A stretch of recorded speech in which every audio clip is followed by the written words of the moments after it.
Гласот на Америка на македонски. Преку една деценија вашиот прозорец кон САД.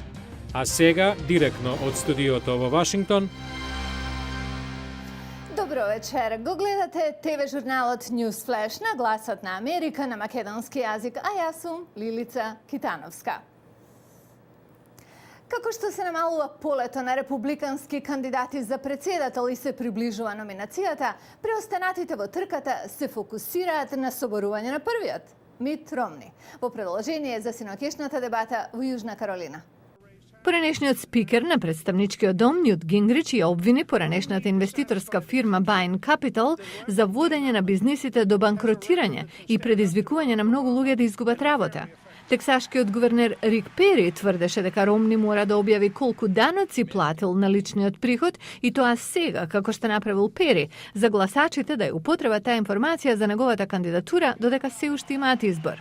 Ромни кажа дека некои од компаниите во кои инвестирал пропаднале, но други биле успешни. Тој исто така кажа дека неговото искуство на преземање предпријатија кои имаат тешкотии, како Олимпијадата 2002 Солт Лейк Сити, и правејќи ги успешни, покажува дека ќе може да ја сврти тешката економска ситуација на американската економија.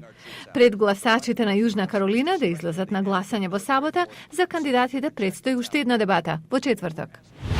И вест од Њу Јорк, по неколку месечен застој во преговарачкиот процес за разликите за името, понеделникот предпладне медијаторот Метју Нимиц одделно се сретна со преговарачите од двете страни, грчкиот амбасадор Адамантос Василакис и неговиот македонски колега Зоран Јолевски. По средбата со Нимиц, грчкиот преговарач Василакис изјавил дека преговарачот Нимиц најверојатно ќе ги посети Атина и Скопје во февруари, при што ќе има состаноци со официјални лица од двете земји. Ова не го испрати нашиот колега Јане Бојаджиевски од Њу Јорк, кој денес се враќа со исцрпен извештај. Илјадници компании од светот се собраа во Лас Вегас за шоуто на електроника 2012. Нивната цел да го променат начинот на кој живеете. Гласот на Америка беше тамо и ќе ви покажеме дел од иновативната технологија презентирана на шоуто. Лас Вегас, силни светла, мега казина и за неколку дена дом на дел од најсовремената технологија на планетава. Над 20.000 нови производи се лансирани на ова шоу, со најголемо внимание предизвикано од многу тенките лаптоп компјутери Ultrabook, умните телевизори со висока резолуција и иновативни интерфейс програми. Многу се зборува и за новите умни телефони на Windows. Тие долго заостануваа зад iPhone на Apple и Android телефоните, но првиот човек на Microsoft, Стив Балмер, е убеден дека добро ќе се продаваат. Телефоните на Windows се првите телефони што во прв план ги ставаат луѓето. Дури и автопроизводителите се вклучени.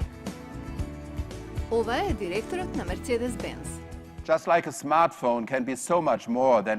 Исто како што умниот телефон може да биде повеќе од само средство за комуникација, умно возило може да биде многу повеќе од средство за превоз. Вашиот автомобил ќе држи чекор со услугите и апликациите преку интернет. Не се сите технолошки компании застапени на ова шоу. Apple го нема годинава, а Microsoft вели нема да дојде до година. Но Тим Дойл од Асоциацијата на потрошувачи на електроника не е загрижен. Има огромен број луѓе кои ќе сакаат овде да го представат својот производ или изум. И Лас Вегас ќе ги пречека со сета нивна технологија што ќе ви го сврти умот и ќе го промени начинот на кој луѓето имаат интеракција со светот. Одвојување или Separation е филм на иранскиот режисер Асгар Фархади, кој доби големо признание од Асоциацијата на странски новинари Златен глобус за најдобар филм на странски јазик. Приказната е за еден несреќен брак во современ Техеран, недоволна грижа за постарите лица и огромна бирократија присутна меѓу верски обичаи и правни норми. Непотребно да се каже, филмот е еден од фаворитите и за Оскар. Првата сцена од филмот е судница каде тече бракоразводната парница меѓу Надер, банкар и сопругата Симин, лекар. Симин поднела документи за развод бидејќи сака да го напушти Иран. Таа смети дека доколку си заминат, животот ќе биде подобар, ним и на нивната ќерка Терме.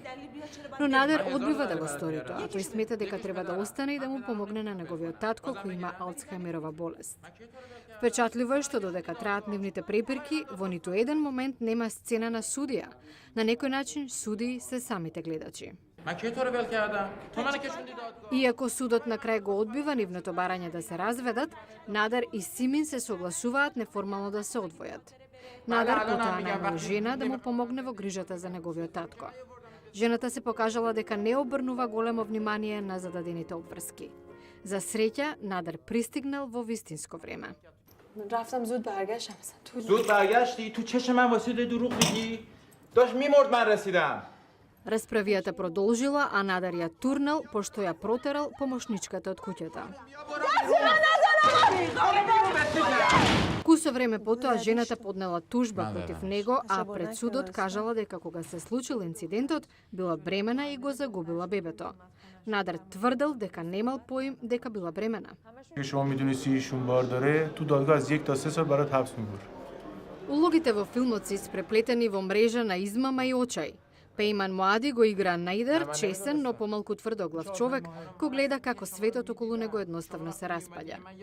Сарина Фархади, ќерка на режисерот во приватен живот, ја игра 11-годишната Термех. Совршено се вклопи во улогата на невино девојче кој практично лаже, само за да го задржи семејството заедно. Сарех Бајат ја игра помошничката која искривува вистината за да дојде до пари. Драмата на Асгар Фархади нуди представа за општество каде лажењето е грев, но луѓето се приморани да ја извитоперуваат вистината за да ги заобиколат дубиозните судски одлуки, верски и етички кодови и секојдневната мизерија.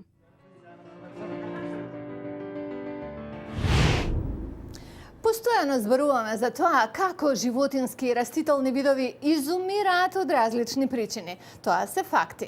Но ако мислите дека светот станува посиромашен заради тоа, гледајте на утре. Ке зборуваме за ново откриени видови под вода, но и тоа се важи, нели? Ново откриени отвори на Карипското морско дно испуштаат течни минерали. Тие минерали создаваат богатство од морски живот. Гледајте утре во Ньюсфлеш.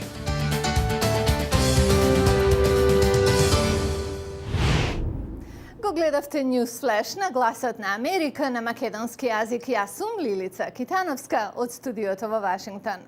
И тоа е се за денеска. Поздрав од нас до утре, а до тогаш проверете и нашата интернет страница. Адресата е glasnaamerika.com. До гледање.